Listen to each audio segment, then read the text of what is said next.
The Iroquois call it the Dark Times, a 100-year war. It climaxed in an epic battle between an evil tyrant with supernatural powers and a great warrior who became a prophet of peace.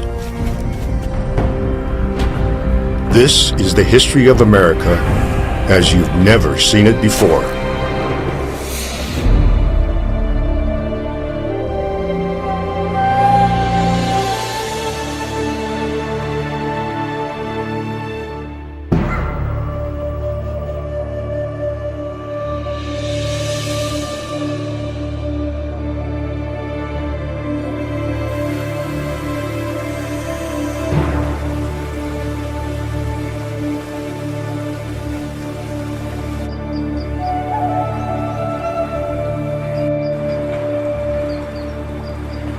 When French explorers first ventured into these great northeastern forests 500 years ago, they encountered a people whom they called the Iroquois.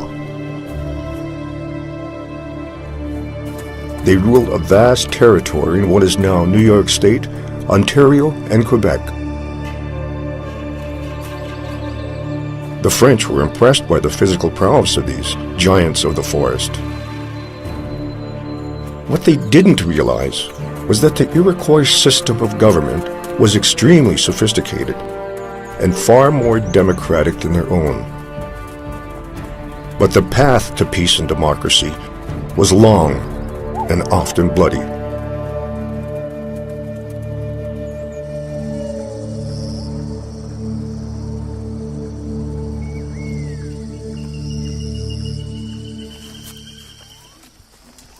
The ancestors of the Iroquois had lived in this area for thousands of years.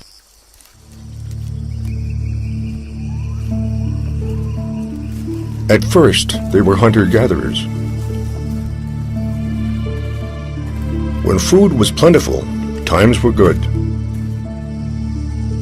When it wasn't, they moved camp.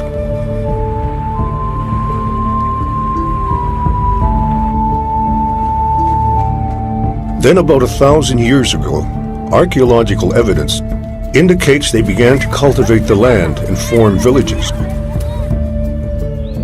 The villages grew into nations. 5 separate nations, stretching across what is now western New York into Canada. Up to 50,000 people in all, sharing similar languages and lifestyles. But despite their similarities, they turned against each other. Soon war was all they knew. The land was in turmoil. Feuds among villages, even among families, turned men into warriors who liked to kill. For generations, the Iroquois have passed down the story of the Dark Times, when the people of the 5 nations were locked in an endless cycle of violence and revenge, so bloody it threatened them with extinction.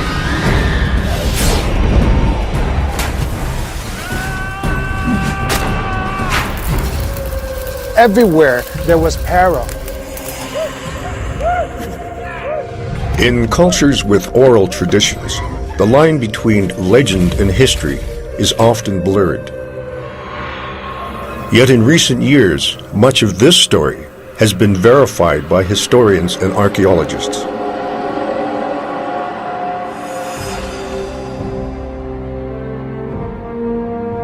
Hiawatha, sometimes called Hiawatha, lives among the people who raised him, the Onondaga, one of the 5 Iroquois nations. Yet he's not entirely one of them. His mother was a Mohawk, probably captured in battle.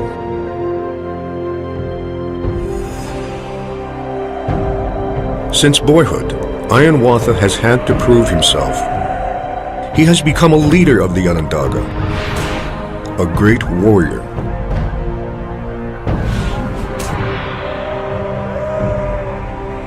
But the wars have exacted a heavy toll, robbing him of his wife and 6 of his 7 children.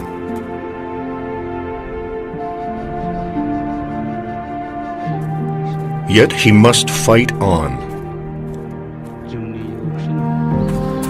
His village has been attacked once again, this time by the Mohawk. His people clamor for revenge.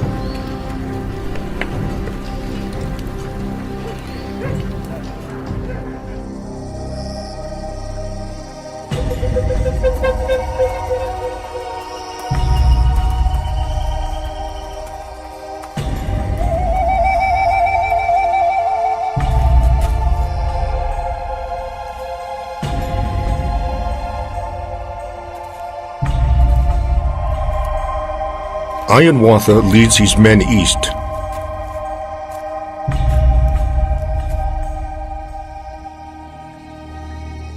They know they're being watched, and not only by Mohawk scouts. The chief of their own nation, the Onondaga, has spies everywhere.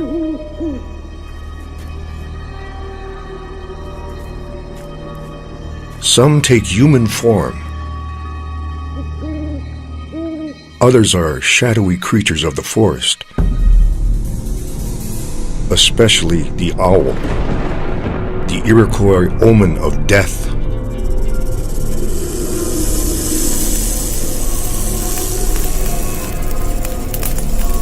The Onondaga chief is a sorcerer, a shaman who manipulates the evil spirits. His body is distorted by 7 crooks. His hair writhes with snakes.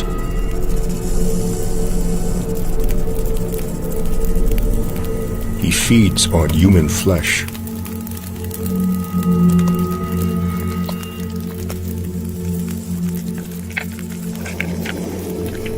His name is Tadadaho.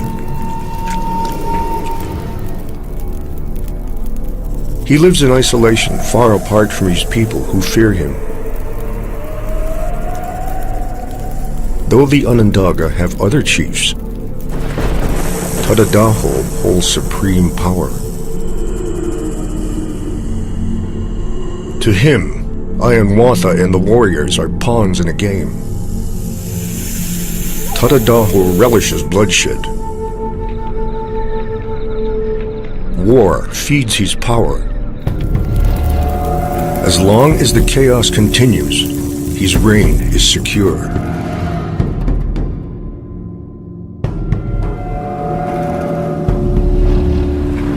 As Tadadaho's spies look on, Hiawatha's men prepare to attack.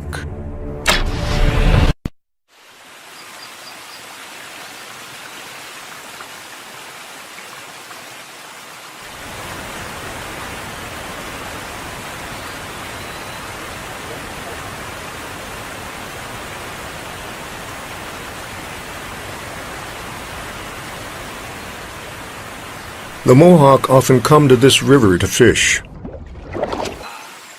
It's within their territory, the easternmost of the 5 Iroquois nations.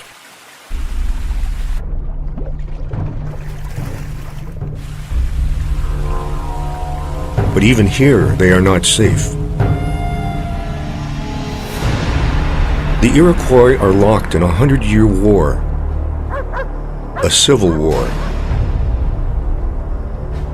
Hiawatha and the other Onondaga warriors are bent on revenge. In retaliation for a recent attack on their village, they want Mohawk victims, both dead and alive.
During the period the Iroquois called the Dark Times, revenge was not a choice.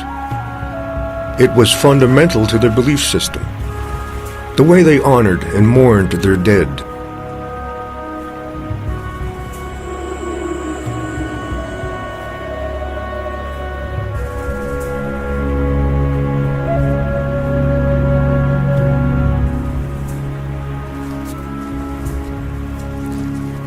To the Iroquois warriors, every death had to be answered by another. The battles dragged on and on.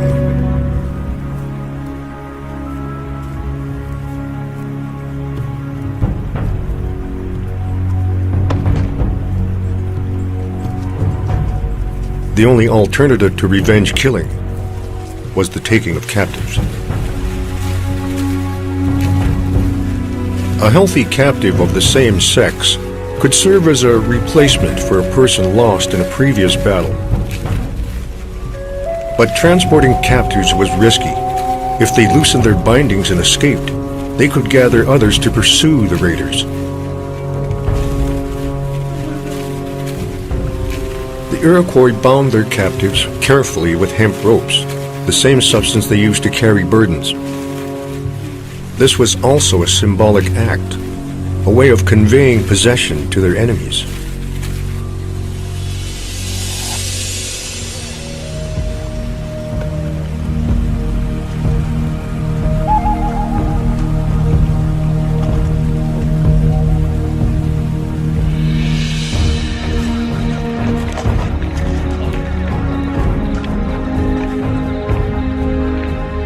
On their way back to their village, the Onondaga warriors follow a path the Iroquois have blazed through the wilderness. It stretched for 240 miles.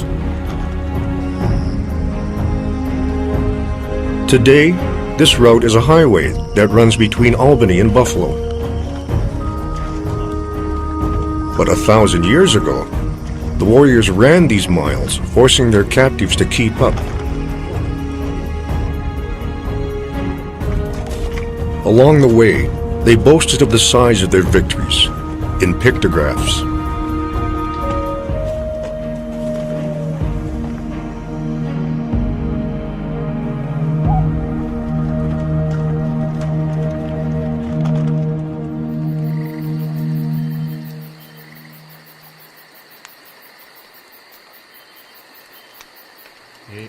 At night under the stars, Ironwater camps with these men. All of them are weary of war.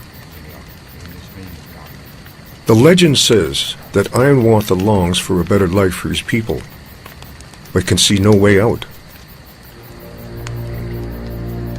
He cannot know that many miles to the west, a child has been born who will show him the way to peace.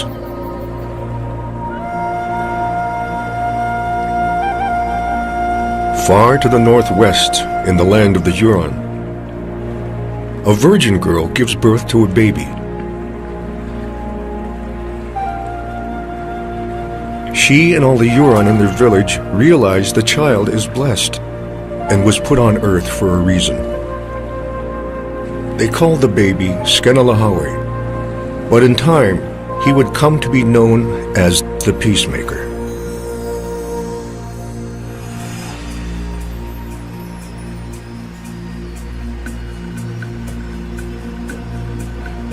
The archaeological record left by the Iroquois attests to the fear in which they lived during the dark times.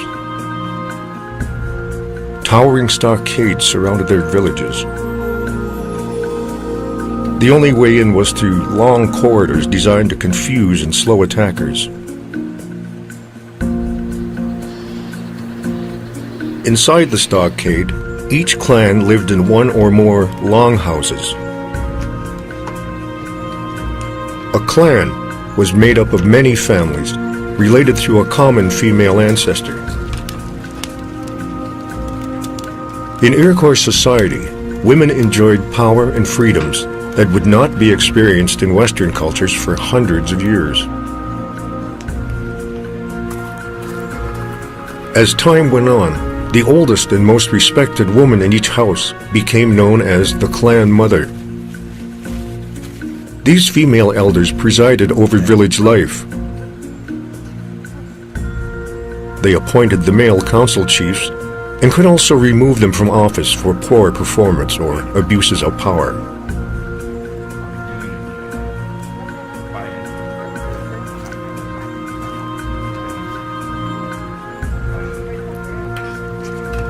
In 4 of the 5 nations, this collaborative system of government flourished. The sole nation in which it did not was the Onondaga. There, Tadadaho reigned supreme.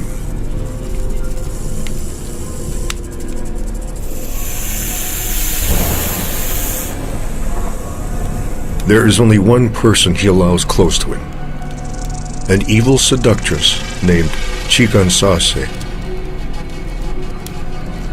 She shares his zeal for war, and he's craving for chaos.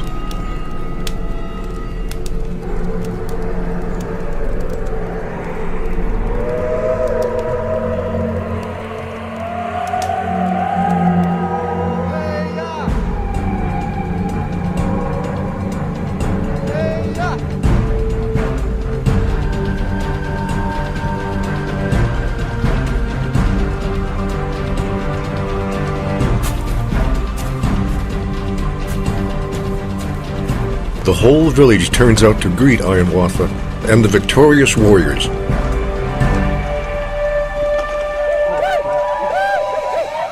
They form a gauntlet, a double line for the male prisoners to pass through.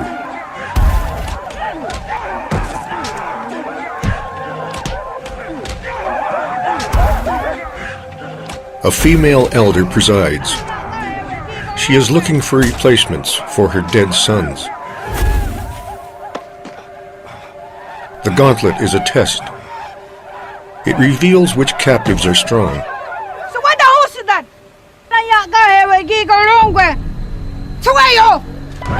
And which ones are not.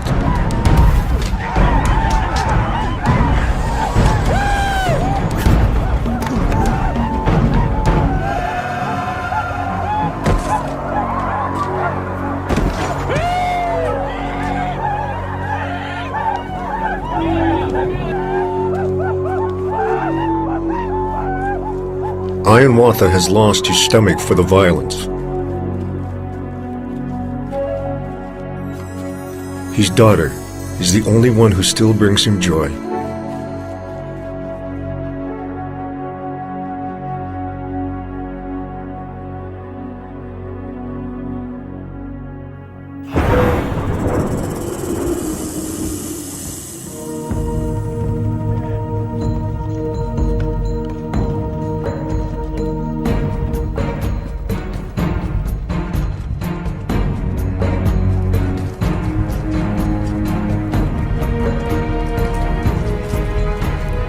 Inside the stockade, the sorting process continues.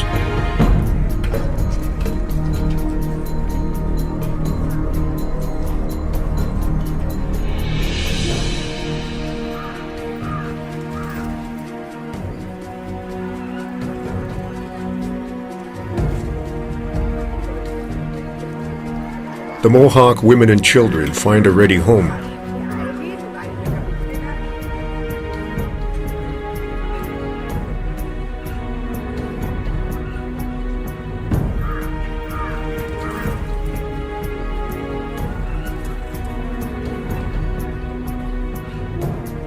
Men who survived the gauntlet are now offered to families who've lost a husband or father. If accepted, the replacements will take on the identities of the dead and assume their names and responsibilities in the village.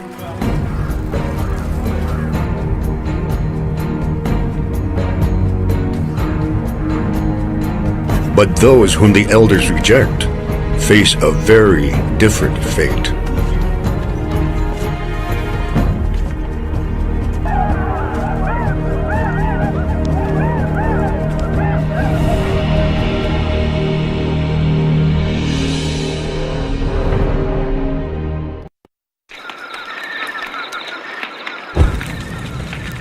The Iroquois today tell a story of the years before their great confederacy, when they were locked in a bloody civil war and lost all sense of their own kinship.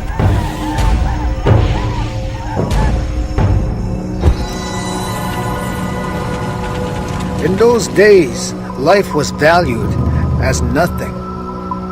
Everywhere there was peril.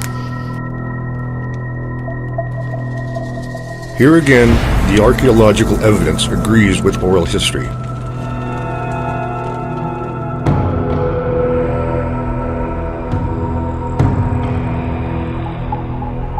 In a kitchen midden, or ancient garbage dump, in Jamesville, New York, scientists have unearthed dozens of bones. Some are recognizably human, with cut marks where stone tools separated the joints and stripped away the flesh.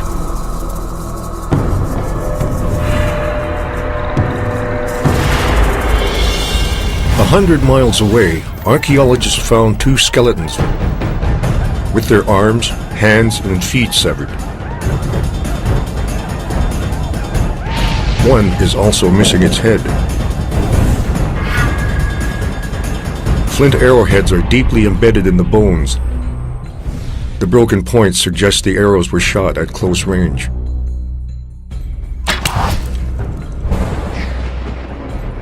In the ashes of a campfire were found charred human remains, hard evidence that the victims were not only killed,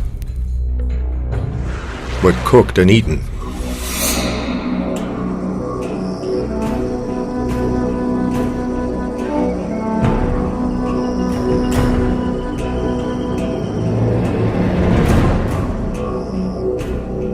The legend says that Hiawatha is sickened by the ways of these people and his own violent part in it. Yet he fears Tadadaho and continues to obey him.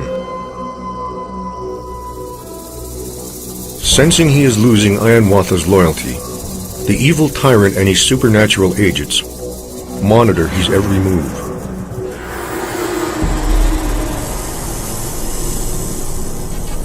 Tadadaho will not tolerate any threat to his power.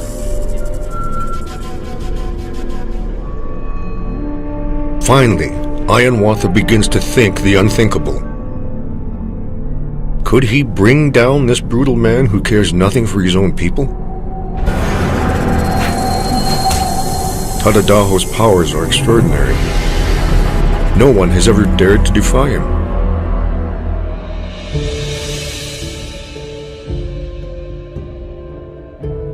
What Hiawatha still doesn't realize is that help is on the way.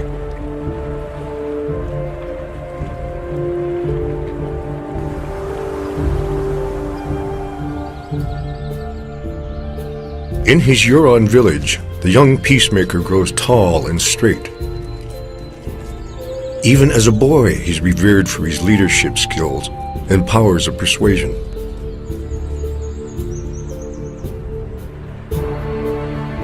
As a young man, the peacemaker learns about the terrible war raging across the lake far to the east.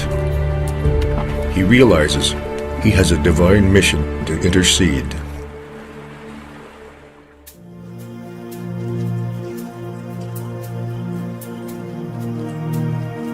One day, the peacemaker leads the villagers into the forest.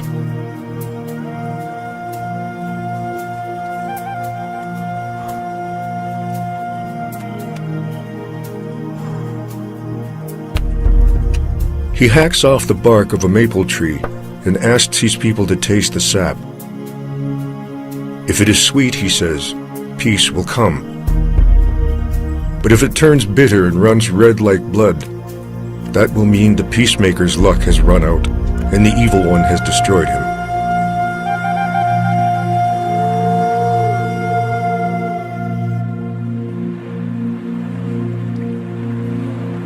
Then, in a magical canoe of white stone, the peacemaker sets out to fulfill his destiny.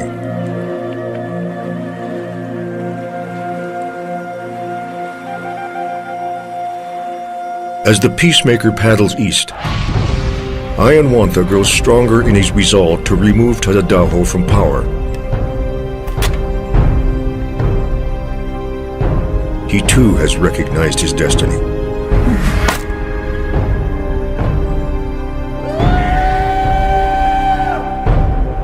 The great warrior will attack the evil chief.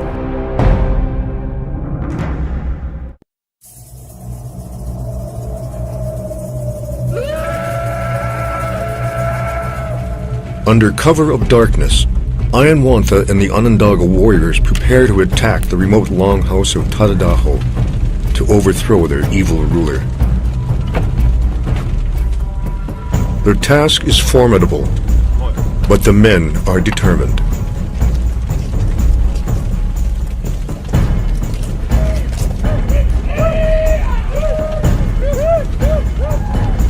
As always when facing battle, they paint their faces to terrify their opponents. Black, the color of war. Blue for strength. Red, the sign a man is ready to kill or be killed.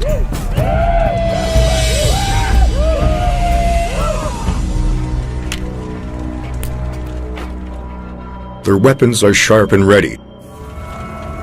Hatchets, axes, and flint knives. Developed for hunting, repurposed for war.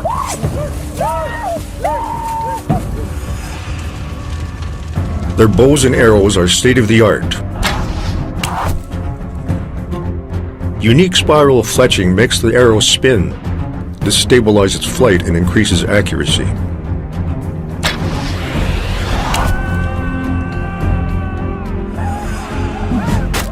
Their fearsome clubs were developed strictly for combat. The most common is called the gajewa. Its long shaft is carved from ironwood, with a heavy ball at the end.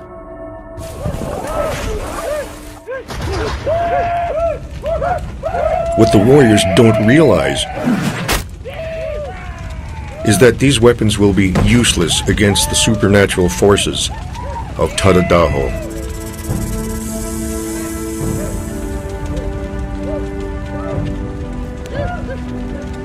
Ayanwantha knows he may never return,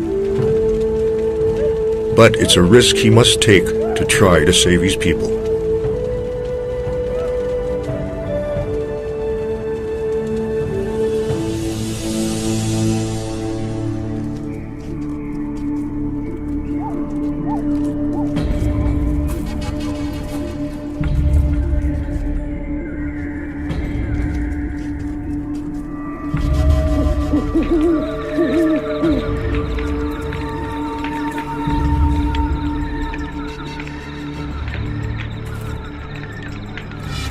Ayanwantha's war party inches toward Tadadaho's isolated longhouse.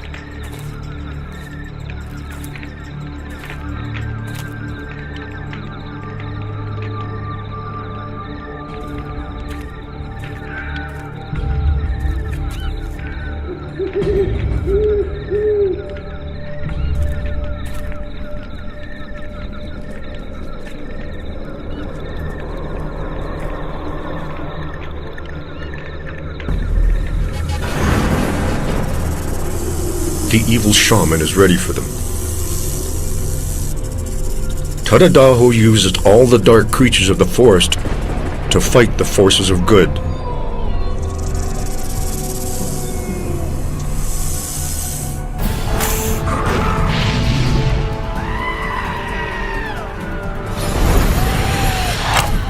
Arrows fly from everywhere,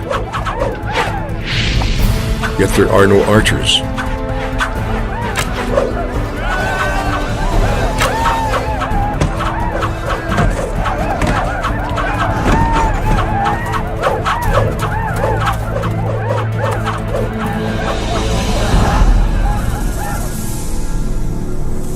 From his longhouse, Tadadaho has been fighting on two fronts. He's worked his evil magic in Ayanwantha's village as well.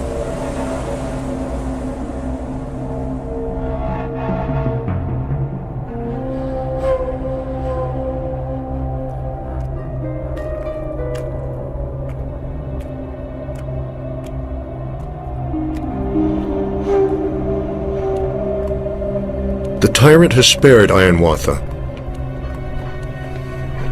only to destroy his soul.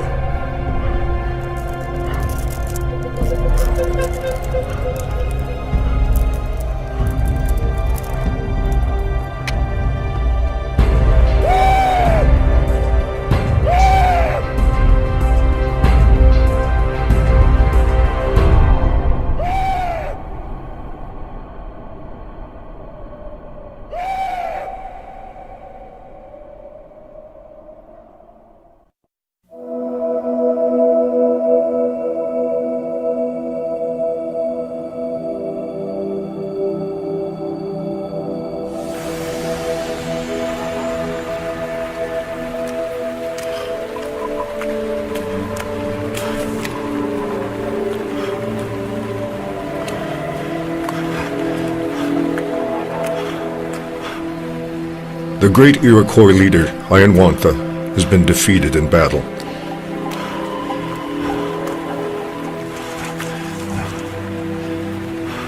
The death of his last surviving daughter at the hands of the evil Tadadaho has broken him. He wanders, dazed and lost.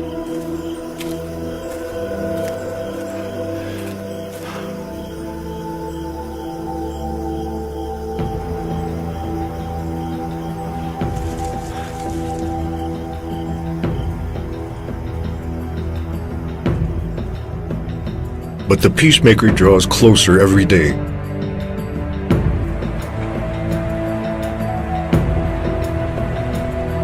Skenalahauri has journeyed hundreds of miles across the Great Lakes, bearing his message of peace.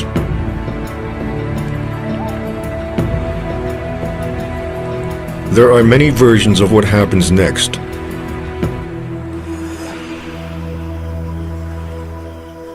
One holds that Hiawatha comes to the shores of Lake Ontario.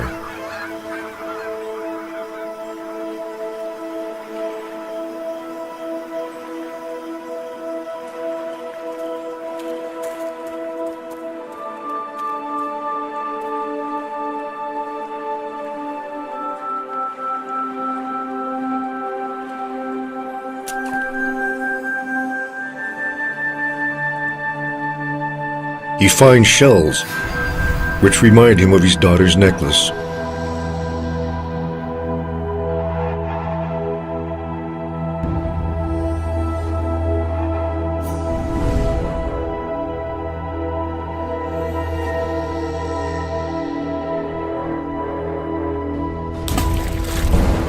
At that very moment, the peacemaker appears. Hiawatha. He consoles Hiawatha for his loss and points out how the shells are opening his heart and allowing him to mourn his daughter.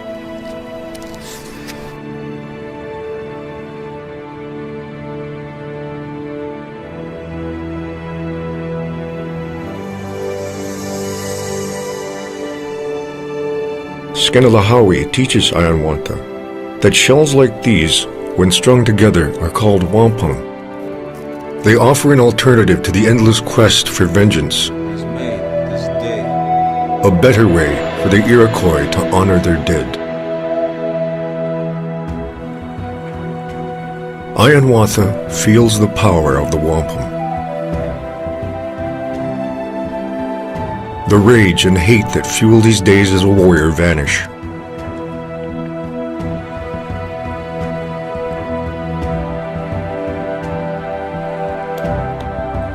He accepts the peacemaker's message and resolves to carry it to his people. This task will not be easy. The Iroquois have known nothing but war for generations. But Hiawatha and the peacemaker set out to convince the Five Nations to abandon war.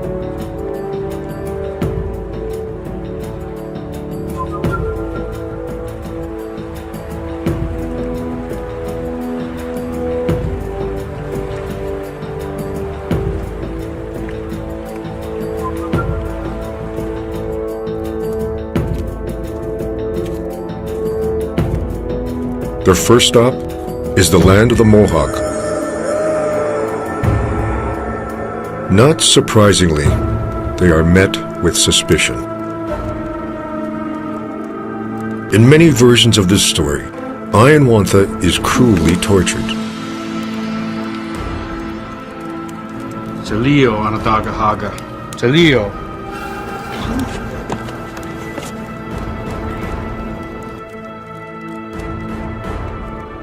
Finally, the peacemaker convinces the Mohawk chief to listen. Scano Ladiana. Sawada Husata. Kaina Lakoa.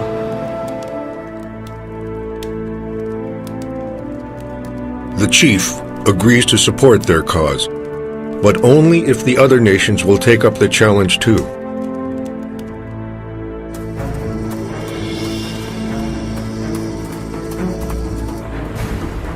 The people of the Standing Stone, the Oneida, are the next to accept the message of peace. They are joined by the people of the Great Swamp, the Cayuga, and the people of the Great Hill, the Seneca. Until there is only one nation that remains apart, Ayanwantha's own people, the Onondaga. The time has come once again for the new disciple of peace to face down his blood enemy, Tadadaho.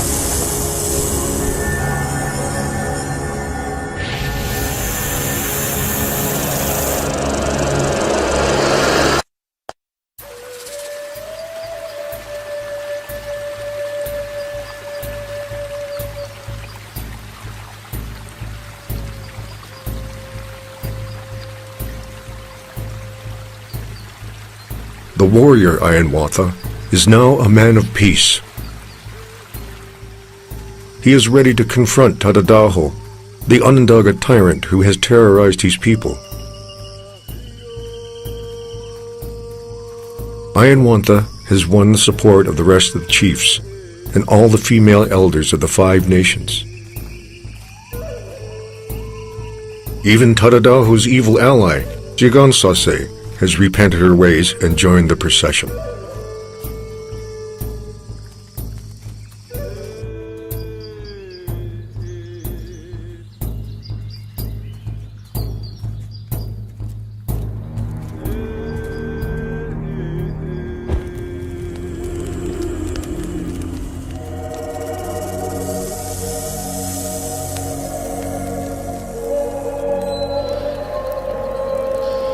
According to the legend, the power of their singing draws Tadadaho from his dark longhouse.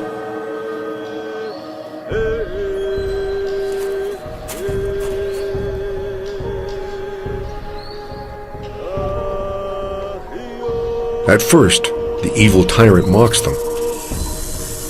His power is based on chaos and revenge. To him, peace is weakness.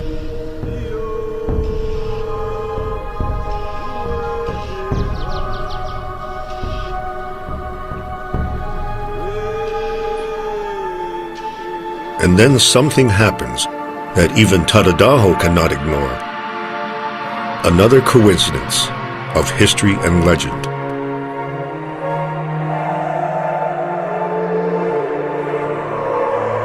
Until recently, most historians and archaeologists believed that the Iroquois formed their union sometime between the 14th and 16th centuries. But the Iroquois themselves always placed the event much earlier.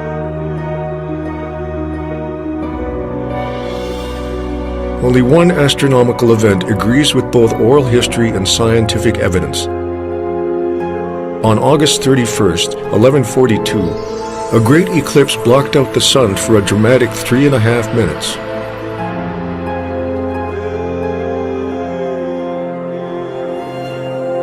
Tadadaho understands his tyrannical reign is over.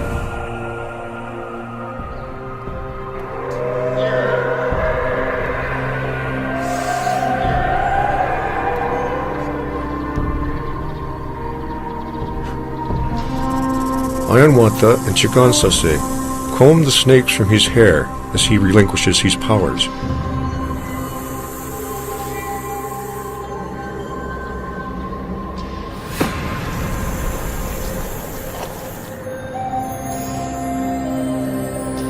This is the moment when the five nations established the great law of peace to rule their relations. They form a new, united government. Tadadaho was appointed head of its council, and Chigansase, the mother of nations.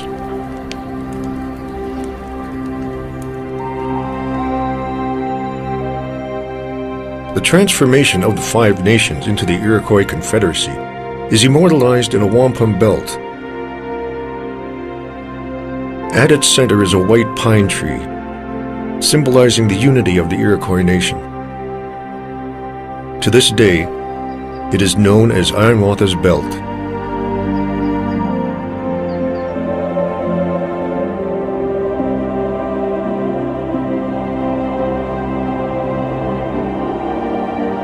Under a great white pine on the shores of Onondaga Lake in present-day New York, the warriors lay down their weapons.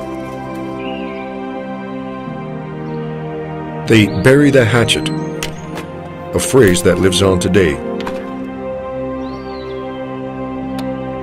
From this moment, their internal battles will involve words, not weapons. They form a grand council, made up of representatives from each of the five nations.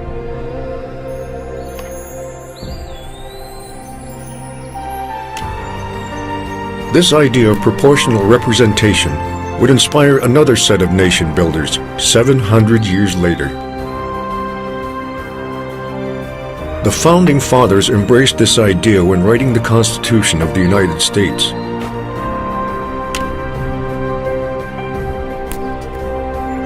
They also adopted an Iroquois symbol.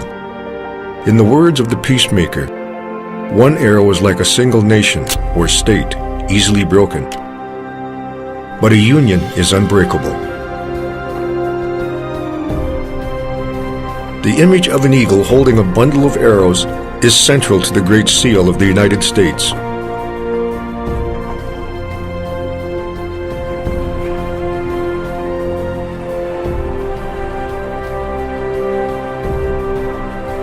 Today, the legend of Ironwatha and the Peacemaker lives on. Not only in the laws and traditions of the Iroquois Confederacy, but at the heart of democracies all across the world.